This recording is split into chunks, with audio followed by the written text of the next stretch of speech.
I'm TL Brink. I've been teaching at Crafton Hills College for a long time. Before I came here, I was teaching at a four-year university. And one of the challenges and frustrations of teaching at a community college is students have a lot of things going on in their lives, and they don't always get their assignments in on time. But they've always got an excuse.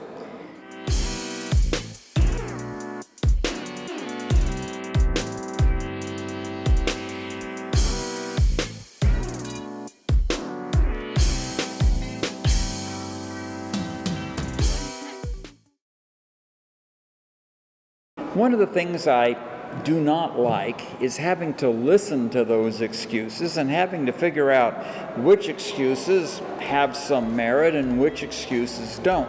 So I've come up with something called multiple options grading. And that's what I use instead of trying to figure out who deserves a deadline extension and who doesn't. I give students a variety of different assignments. They do some of the assignments, and those that they do best on, those are the ones that we count. For example, I count discussion. Let's suppose that discussion counts for 10% of the grade. And let's suppose that a student gets a 90 on the discussion. I'll also count the 10 best quiz grades out of the 15 that we give. This student got a 72. Those quizzes that the student missed, those quizzes that the student didn't do too well on, we don't have to count those. So we'll look at just the 10 best quizzes. I might give 5 essays throughout the semester. Student got an 88 on the first essay. That's pretty good. Oh, the student didn't get the second essay in on time? Don't worry about it. We don't have to count it against the student. The third essay, student got a 90 on. Oh, here comes the midterm exam. Only a 72.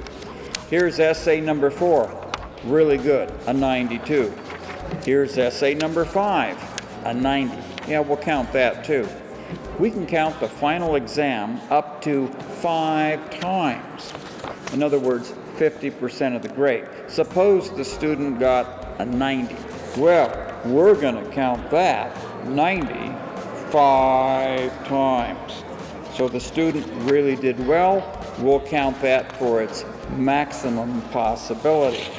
Now, when we look at the sum total of this student's grades, we don't have to count the essay that wasn't done. We don't have to count that midterm and the quizzes that weren't so good. We'll just count the things on which this student did well. Those essays, the discussion, and the final exam. Add up the numbers. This student gets 900 points. That's an A. So that's the way multiple options grading works. The more you do, the better you do. Students love it.